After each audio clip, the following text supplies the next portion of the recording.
Gujarat police તંત્રમાં મોટા પાયે બઢતી અને બદલીના આદેશો આપવામાં આવ્યા છે તો રાજ્યના ગૃહ વિભાગ દ્વારા વહીવટી પ્રક્રિયાના ભાગરૂપે એક સાથે 68 પોલીસ ઇન્સ્પેક્ટરોને ડીવાયએસપી તરીકે પ્રમોશન આપવામાં આવ્યું છે। આ સાથે 7 જેટલા ડીવાયએસપી કક્ષાના અધિકારીઓની પણ બદલી કરવામાં આવી છે। લાંબા સમયથી જે બઢતીની રાહ જોવામાં આવી રહી હતી તેને આખરે અંત આવ્યો છે।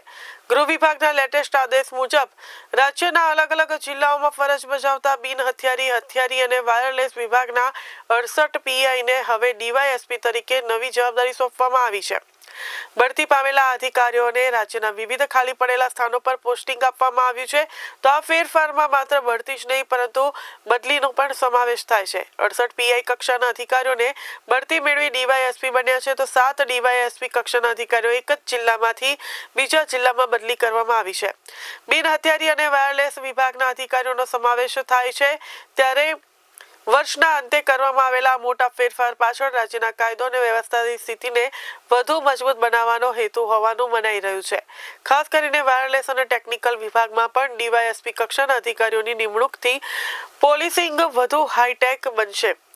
આ બઢતી અને બદલી બાદ હવે રાજ્યના અનેક જિલ્લાઓમાં નવા પોલીસ અધિકારીઓ ચાર્જ સંભાળશે। આગામી દિવસોમાં હજુ પણ પીએસઆઈ કક્ષાએ ફેરફાર થાય તેવી શક્યતાઓ જોવાઈ રહી છે।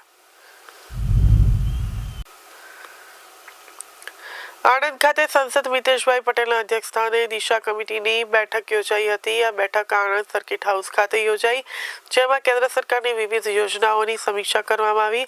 બેઠક દરમિયાન સાંસદ મિતેશભાઈ પટેલે સપ્ટેમ્બર 2025 સુધીની યોજનાઓની કામગીરી અંગે અધિકારીઓ પાસેથી વિગતવાર માહિતી મેળવી હતી। તો સંસદે વર્ષ 2029 સુધીમાં ભારતને ટીબી મુક્ત બનાવવાના લક્ષ્યને ધ્યાનમાં રાખીને આણંદ જિલ્લાને વહેલામાં વહેલી તકે ટીબી મુક્ત બનાવવા માટે વિશેષ અભિયાન હાથ ધરવા અધિકારીઓને અનુરોધ કર્યો હતો। સાથે જ તેમણે છેવાડાના માનવી સુધી આરોગ્ય સેવાઓ, શુદ્ધ પીવાનું પાણી, આંગણવાડીના બાળકોને પોષણયુક્ત આહાર તેમજ પાયાની સુવિધાઓ પહોંચે તે માટે ખાસ ધ્યાન આપવા સૂચના આપી હતી।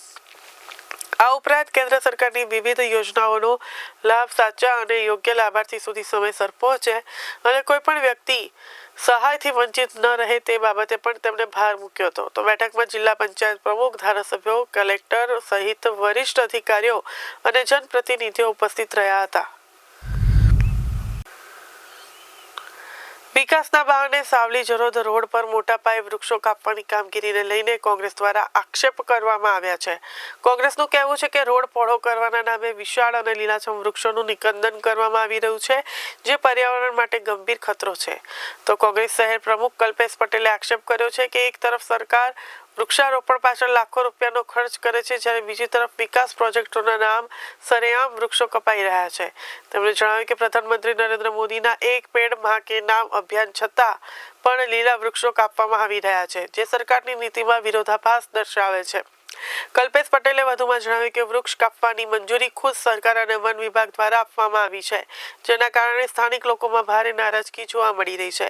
કોંગ્રેસનો આક્ષેપ છે કે મોટા વૃક્ષો બચાવવા માટે કોઈ વિકલ્પીય આયોજન કરવામાં આવ્યું નથી અને આ રીતે અંધાધૂંધ વૃક્ષો કાપવાથી પર્યાવરણને ગંભીર નુકસાન થવાની ભીતિ વ્યક્ત કરવામાં આવી રહી છે। સરકાર રોડ જરૂરી છે, નથી જરૂરી એવું નથી, પણ સામે હજારોની સંખ્યામાં ઝાડોનું નિકંદન થવાનું છે।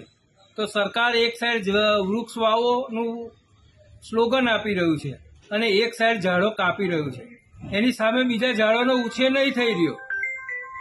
બીજું કે આ જ રોડ પર પાણી પુરવઠાની લાઈનો પણ આવેલી છે। હવે જો લાઈન પાણી પુરવઠા બોર્ડ નવેસરથી પહેલા નાખ્યા પછીથી જો હટાવે નહીં તો કેટલાય ગામડાઓ પાણી વગરના કેટલાઓ મહિનાઓ લગીને રહેશે। તો સરકારશ્રીએ આ યોજના સાકાર કરતા પહેલા આ પહેલે ઝાડ અને પાણી આ બે માનવની જરૂરિયાતમંદ વસ્તુ છે, એની પહેલા વ્યવસ્થા કરવી જોઈએ। એ જ વિકાસ કર્યો હોય તો આ બેની વ્યવસ્થા કરે તો આ વિકાસ વ્યાજબી છે, નહીં તો આ વિકાસ નહીં પણ વિનાશ કહેવાય। ગુજરાતમાં આગામી વિધાનસભા ચૂંટણી પૂર્વે રાજકીય ગરમાવો તેજ બન્યો છે. કોંગ્રેસ દ્વારા જનતાના પ્રશ્નોને વાચા આપવા માટે જન આક્રોશ યાત્રાના બીજા ચરણમાં મધ્ય ગુજરાતથી પ્રારંભ કરાવવામાં આવ્યો હતો. 20 ડિસેમ્બરથી શરૂ થયેલી આ યાત્રા 6 જાન્યુઆરી સુધી મધ્ય ગુજરાતના વિવિધ વિસ્તારોમાં ભ્રમણ કરશે. યાત્રાની શરૂઆત ખેડા જિલ્લાના સુપ્રસિદ્ધ યાત્રાધામ પાગવેલ સ્થિત ભાતીજી મહારાજના મંદિરથી કરવામાં આવી હતી. તો પ્રદેશ પ્રમુખ અમિત ચાવડા અને પ્રભારી મુકુલ વાસનિક સહિતના દિગ્ગજ નેતાઓએ ભાતીજી મહારાજના ચરણોમાં શીશ ઝુકાવી ગુજરાતની જનતાના હક્કોની લડત માટે આશીર્વાદ મેળવ્યા હતા. તો કોંગ્રેસના નેતાઓએ દાવો કર્યો હતો કે 2027માં જનતાના આશીર્વાદથી ગુજરાતમાં સત્તા પરિવર્તન નિશ્ચિત છે. આ તકે અમિત ચાવડાએ સરકારની નીતિઓ પર આકરા પ્રહારો કર્યા હતા. આટલું જ નહીં, કોંગ્રેસે યોજનાને લઈને પણ ભાજપ સરકારને આડે હાથ લીધી હતી. સાથે જ આક્ષેપ કરવામાં આવ્યો કે મનરેગા યોજનામાં ભાજપના મળતિયાઓ દ્વારા કરોડો રૂપિયાનો ભ્રષ્ટાચાર આચરવામાં આવી રહ્યો છે. આગામી 18 દિવસ સુધી ચાલનારી આ યાત્રા મધ્ય ગુજરાતના ગામે ગામ જઈ લોકો સાથે સંવાદ કરશે અને જનતાના અવાજને બુલંદ કરશે. ખેડૂતો તમામ રીતે પાયમાલ થયા. 6 કરતા વધારે ખેડૂતોએ આત્મહત્યા કરી. પેકેજના નામે પડીકું આપ્યું. ત્યારે આખા ગુજરાતના ખેડૂતોની સંપૂર્ણ દેવા માફ કરવાની માંગ આજે બુલંદ થઈ છે. પણ દુઃખ સાથે કહેવું પડે કે મોસાળમાં માં પીરસનારી એવી વાતો કરવાવાળા ભાજપના નેતાઓ ગુજરાતમાંથી વડાપ્રધાન છે એવું ગૌરવ લેતા આ ગુજરાતના ખેડૂતો આજે નિરાશ થયા છે, હતાશ થયા છે કે ડબલ એન્જિનની સરકાર છે. ખૂબ વાયદા વચનો કર્યા હતા. વિશ્વાસ મૂકીને ગાંધીનગર ને દિલ્હીમાં સત્તા સોંપી હતી. પણ આજે ઉદ્યોગપતિઓના કરોડો રૂપિયાના દેવા માફ કરવા માટે આ ભાજપની સરકાર પાસે બજેટ છે. પણ ખેડૂતોના દેવા માફ કરવાની વાત તો જવા દો. દેશની સંસદમાં ગુજરાતમાં કમોસમી વરસાદથી જે ખેડૂતો પાયમાલ થયા છે, ચારે તરફ નુકસાન થયું છે, એનો એક શબ્દ સુદ્ધા પણ દેશના પ્રધાનમંત્રી કે સરકાર બોલતી નથી. હું માનું છું કે આ ગુજરાતના ખેડૂતોની મશ્કરી છે, ગુજરાતના ખેડૂતો સાથે અન્યાય છે.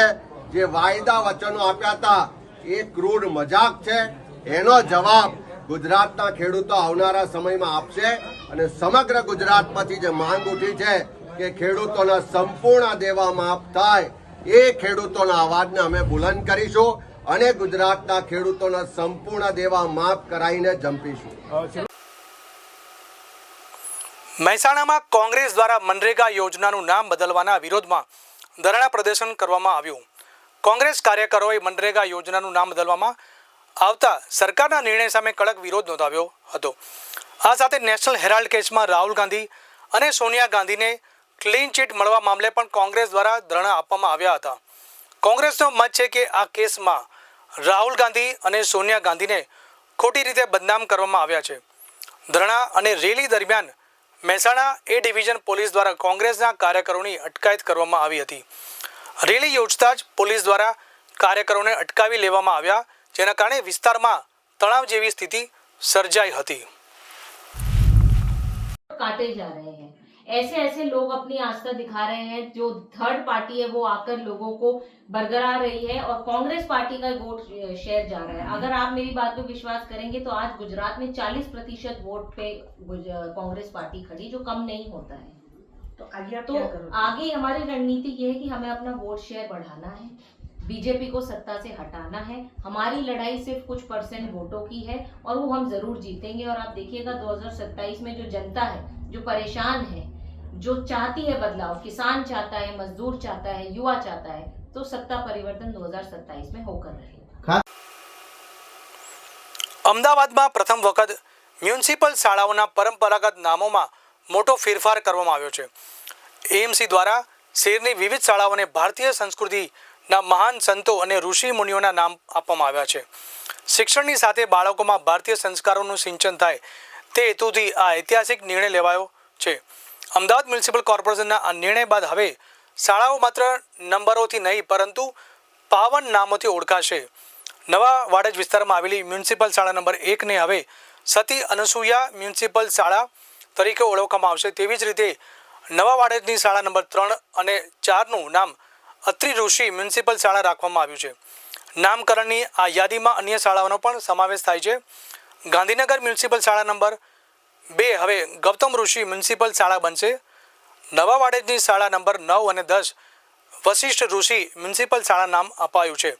જ્યારે નિર્ણયનગર મ્યુનિસિપલ શાળાનું નામ બદલીને જમતગની મ્યુનિસિપલ શાળા કરવામાં આવ્યું છે. સત્તાધીશોનું નામ માનવું છે કે ઋષિ મુનિઓના નામ પરથી શાળાઓની ઓળખ થવાની નવી પેઢીને આપણા ભવ્ય સાંસ્કૃતિક વારસો વિશે જાણવાની જિજ્ઞાસા જાગશે. આ ફેરફારથી શિક્ષણના ધામમાં એક આધ્યાત્મિક અને સકારાત્મક વાતાવરણ ઊભું થશે. અમદાવાદ મ્યુનિસિપલ કોર્પોરેશનનો આ પ્રયોગ આગામી દિવસોમાં અન્ય શાળાઓમાં પણ લાગુ કરવામાં આવે તેવી શક્યતા છે. આ નિર્ણયને વાલીઓ અને શિક્ષણવિદો કેવી રીતે આવકારે છે તે જોવું રહ્યું.